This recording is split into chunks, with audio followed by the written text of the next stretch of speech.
The inside story on the issues that affect you and your community. This is Local 12 Newsmakers. Good morning and welcome to Local 12 Newsmakers. I'm Dan Hurley. This morning we continue coverage of the issues on the May 6th Ohio primary ballot. Across the region, local governments are asking voters to approve tax levies that will provide funding for basic services, police, fire, road repair. These requests are explained in part by the massive cuts in state funding for the townships, cities, and counties under Governor John Kasich. The $740 million in the two-year budget that was just adopted is $200 million less than the previous budget. And that budget, the first under Kasich, was $390 million less than the previous budget.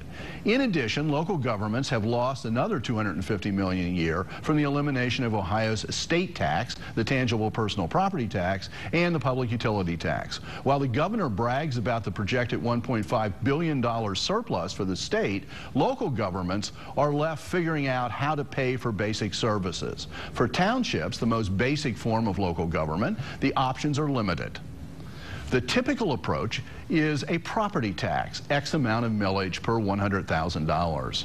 Voters in Delhi, Coleraine townships will weigh in on property tax proposals for the support of their police and fire services on May 6th. A less commonly used option for townships is to ask voters to create a joint economic development zone, a JEDS. A JEDS permits the collection of taxes on payrolls and net profits of businesses in the zone. This is the option that Springfield Township has decided to pursue. Springfield Township sprawls across the north-central part of Hamilton County, encompassing 16 square miles and slightly more than 36,000 residents. The township trustees have placed issue 13 on the Hamilton County ballot, proposing the creation of joint economic development zone. If approved, it will enable the collection of a 1.5% payroll earnings tax on businesses and individuals who work in the zone, excluding home-based businesses. To discuss this relatively unusual proposal by Springfield Township, I am joined this morning on my right by Mike Hinnenkamp, the administrator for the last 19 years in Springfield Township, Joe Honerlaw, one of the 3 trustees of the township. Mr. Honerlaw has served as a trustee since 1996. He is a partner in the law firm of Honerlaw & Honerlaw, which is located in Springfield Township. To my left is Kyle Hufford, a resident of Springfield Township and the owner of Kyle's Gun Shop in the township. And Tina Prentosito, did I get that somewhat right? Prentosito. Prentosito, also a resident and a business owner in the township. She owns Cincinnati Dance and Movement Center on Compton Road. Welcome, everybody. Thank you. Good morning. I just let people know out there this is complex enough as an issue, and we've got 4 people, so we're going to spend the entire half hour on this, make sure people understand what's going on here. Let's start out on this side. Mike, as I said, it's not uncommon, but it's unusual for townships to use a JEDS. I mean, this is the only one locally that I know of that's on the ballot this time. Why did you decide that this was the right approach? Well, Dan, we've been looking at our budget really for the last 6 or 7 years. Starting probably back in about 2008, 2009, we began to see the change first with the recession, the economy, and then of course the cuts that you mentioned. And we've been looking at different alternatives as to the way to deal with that. The township's first approach was to make cuts, and we cut about $1.7 million out of our budget from 2009 to 2010. And what's your current budget? Well, the overall budget's about $22 million. Okay. What this issue affects is the township's general fund, which is fluctuated between about $4 and $5 million generally over that particular time frame. And as we looked for things, we made cuts in things that we were not non-essential services. We've done a lot of innovative and creative programming. We've reached out to other communities and done shared services. So a whole variety of things, but what remains is still about a $1 million gap that needs to be closed. That will generally allow us to operate the way we are. Townships only have 2 options to raise revenues. One is the property tax that you mentioned, and about 70% of our revenues come from property tax. The JEDs or a JED, there are two different types of these things, and generally they're the same. There's some subtle differences from each of them. But the JEDs was something that I proposed to the board. It's something that we have discussed probably for the last, close to 10 years. Our township vision plan, adopted about 10 years ago, recommends that the township should pursue a joint economic development zone or district. And also more recently, and something that you were actually a part of, some of the facilitation for our neighborhood master plan, which was adopted in 2011 and included over 80 residents made up from community leaders from all parts of Springfield Township, also recommended. Okay. So that's ultimately what. Just to move this along and get Joe's voice into this. Sure. Okay, you're on the policy level. Mike's the administrator. He can propose something. Why did you and your fellow trustees decide to go with this approach rather than just an additional property tax? Well, Dan, the reason is this. Our property taxes in Springfield Township, we believe, are high enough as they are. We're a bedroom community. We don't have a lot of industry or commercial tax base to help lower our tax rates. About 25% of a homeowner's bill goes towards township services. The other 75% either goes to schools or county levies. But we didn't think that the right choice was to raise property taxes further. But if you look at Springfield Township as a whole, about 30% of our properties are owned by tax-exempt entities that pay zero property tax.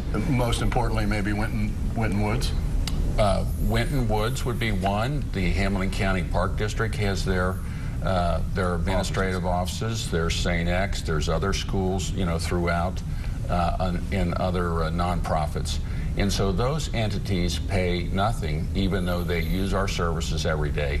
And so we looked at a JEDS as a more equitable way to share the tax burden across all segments of the Would employees society. At Hamilton County Parks pay the JEDS?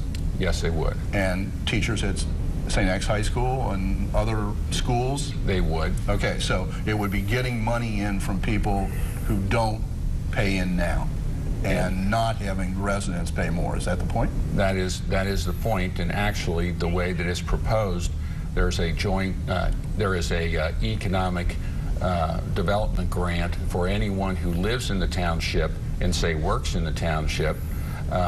They can apply at the end of the year. The tax would come out of their pay. At the end of the year, they can apply for a refund of what they paid. And that's for the purpose of trying to keep people that live in the township to stay here and to encourage new people to move in. Okay. That's sort of laying out this proposal. Kyle, the narrative that's been laid down here, let's start. Do you agree that the township has a legitimate financial problem because of cuts from the state, contributions, et cetera? I see their issue, but relating back to the numbers that Mr. Hinnenkamp threw out, that $5 million number he mentioned for the general fund, that is actually the total receipts. 3.4 million was the expenditures last year out of that fund. Also, the $22 million number he threw out was the expenditures from the total budget. It was not the total receipts. The total receipts was actually over $28 million. So those numbers are a little off. So you're saying that there's actually a profit going on here? I'm not saying that there's a profit going on, but just that the numbers that he threw out are a little misrepresented. Okay, before we go much further, Mike? That's not correct. I've got the... I mean, the township's general fund in 2009, with the budget was $4.8 million. Maybe in 2009. In 2010, I was referring to 2013. In 2010, it was 3.1. So we reduced that by $1.7 million. So when we knew that it was going to be state cuts, our first reaction wasn't to increase taxes. It was to look for ways in which we could reduce expenditures. General fund right now is right around probably the 3.4, 3.5 number. The number that I said. That's the budgeted number. Okay. That is what is in our appropriations. Okay. So, Kyle? So, okay. So you have different views of the numbers, but Given all of that, however, do you think that there is a necessity for more revenue in order to deliver the services? No, not necessarily. I think there's some additional cuts that can be made. We've got several high-level employees that are currently double dipping, received their, retired, received their full pension, got rehired in. But what would your proposal be for that? To get rid of them and then hire somebody who isn't getting the pension? Well, someone who's less experienced, maybe you could pay a little bit less money. I mean, they obviously knew those retirements were coming. They could have trained someone. We're currently paying for 2 assistant police chiefs. There's definitely some things that can be cut. Okay. And would you, if you had to make a choice, if you were a trustee, like Joe is, and you had decided that more revenue was necessary, which of these 2 options that townships are allowed would you have chosen? Do you prefer the property tax? You're also a resident of and the property taxes are very high, I will admit that. But one of the things that really has not been something that a lot of people don't realize is the business owners are paying this property tax too. And that's whether they own their buildings or they lease. Like, for example, if they have a triple net lease at, say, Brentwood Plaza, they're paying their portion of the property tax, and they're also paying 1% to Brentwood as part of their lease agreement. And when you add this 1.5% on top of that already high property tax, second highest property tax in Hamilton County, it's actually one of the highest burdens, tax burdens for business in the entire state. Yeah, and that's because it is, there isn't, as they were saying, there's a lot of property that's not on the tax rolls, and there's also not, relatively speaking, there's not that much business to tax to begin with. There's no big industry. There's no, we're not talking about Fairfield or downtown Cincinnati. There are a few large employers, but no, it's mostly mom and pop businesses, right. And it's gonna hurt them the most because they're already struggling right now in this recession. Tina, what would you add to this? You're a business owner. You're a resident too, right? Resident and business owner. Okay. What's your view of sort of the narrative that's been laid out here about what the need is? Well, first I'd like to say, I mean, we're all in this together. We all want what's best for the township, but we just have different views on what that is and how to achieve long-term, success for the township. One of my main issues with the JEDS is I don't think it's being used the way it was intended to be used. And by doing that, not only is it going to harm businesses, but ultimately will harm residents because the businesses are going to have to pass on that tax in the form of higher prices. If you have businesses leave, obviously that's going to be bad for the township. And I think it also breeds some distrust the way it's being used because that's not the intention. Well, what do you mean, the way it's being used versus the way it was intended? Well, JEDs were intended as a way for a underdeveloped township that didn't have all its basic services to partner with a developed municipality to provide those services, and it was basically a win-win for everyone involved because the municipality would get a part of the taxes collected, the businesses would be motivated to move in because the services would then be provided, the township would get services they didn't previously have, but in this situation there is no service being provided to the businesses. In fact, Representative Schering called it, I believe, a tax grab because it's not being used to provide services to the businesses. And my main issue is that I don't feel it's being used the way it was intended, and that's going to have long-term negative effects. It's going to breed distrust. It's going to just have a lot of negative outcomes that could be very far-reaching and long-term. What about that? What is, is sort of the intention, the design of a JEDS versus the way the township is proposing to use it? What would you say to Tina's point? Well, the one thing, first comment's got to be, the only tax grab that took place here was when Ohio took our citizens' taxes and said they're going to Columbus and we're keeping them here and you're not getting them back like we have for decades, been sent back to local governments. But the answer, it's a complex answer, but in order to have economic development, you have to have a good community. You have to provide good services. The businesses are not in Springfield Township just because they want to be there. They're there because we have residents, people who want to live there, and they have customers to serve. If we don't provide the kinds of services that our residents want, they're going to leave. And so the JEDs will help finance paving of roads, infrastructure. We're not a expanding community. We're mostly built out. We don't have cornfields where we're trying to build new roads. Which is what I think what Tina was saying was the original Yes. intention of this. Right. Is that right? No, they're actually, if you look at the law, and I know Mike can probably comment on this, but if you look at the law, the way that we're implementing it is 100% lawful. And actually, JEDs have been used now by a number of communities. A lot of townships, because of these cuts, are doing it. Sycamore just passed a JEDs, I think, by 82%. They passed 4 JEDs by 82%. Columbia Township just passed a JEDs. I know Colerain, Delhi, a number of other townships in Hamilton County are looking to do them as well. Okay, I need to take a break, but we're going to continue this, so stay right there. Stay with us. Right after a brief break, we'll be back and finish this discussion off. Welcome back. This morning we are talking about a proposal in Springfield Township to create a joint economic development zone, a JEDS, as a method of raising taxes to meet basic needs in the county. And what we were just talking about before we left, and I'm joined, by the way, by Mike Hinnenkamp, Joe Honerlaw, a trustee, Mike's the administrator, Kyle Hufford, who is an owner of a business in Springfield Township, as is Tina Prentosito, and both of them are residents. In fact, everybody up here, including me, is a resident of the township. So what about this point from a business owner's point of view, that yes, there's not new roads being cut, there's not new sewer lines being laid, and that's the image you were holding out for what a JEDS was supposed to be originally. Whether that's true or not, whatever the original thing is, it allows this other stuff.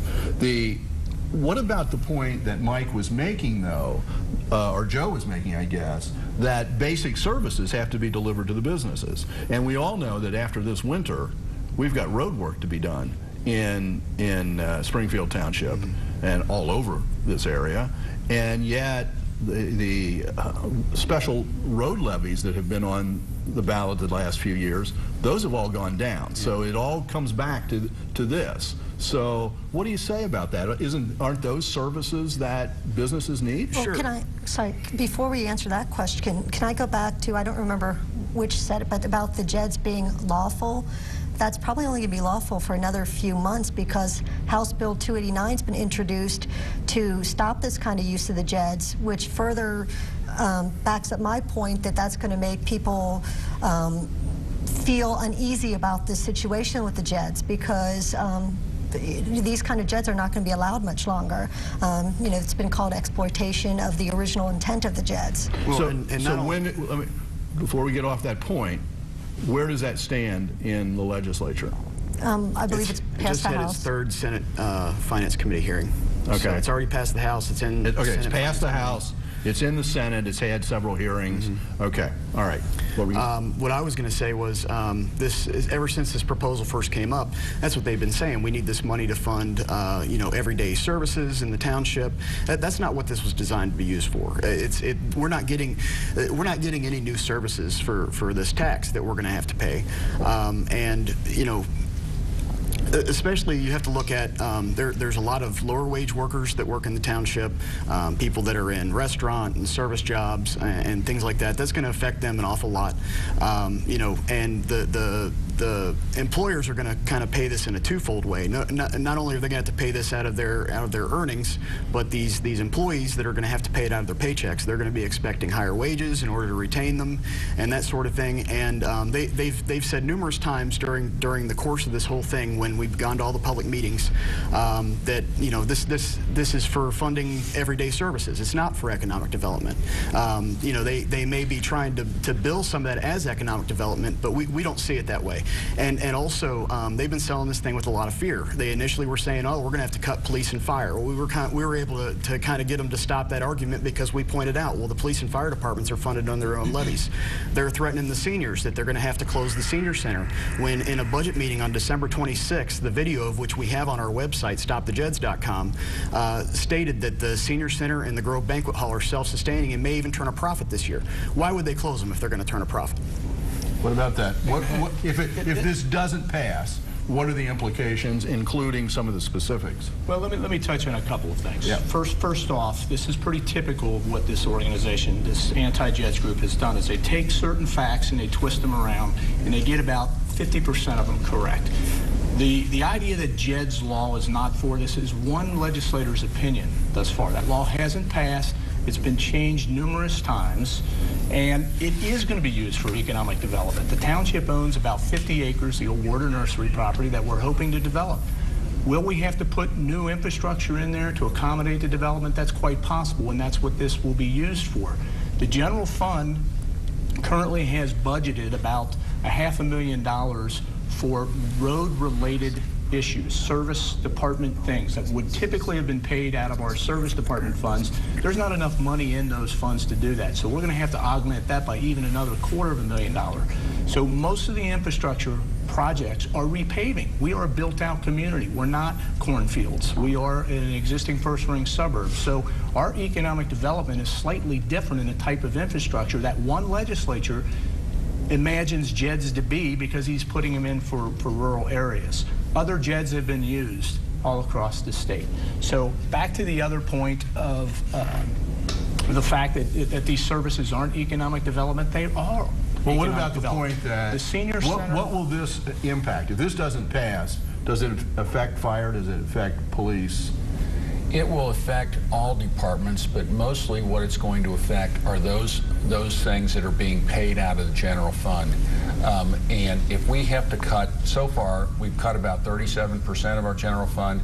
To make this last cut, we're looking at $1 million we have to cut. And that's in the township.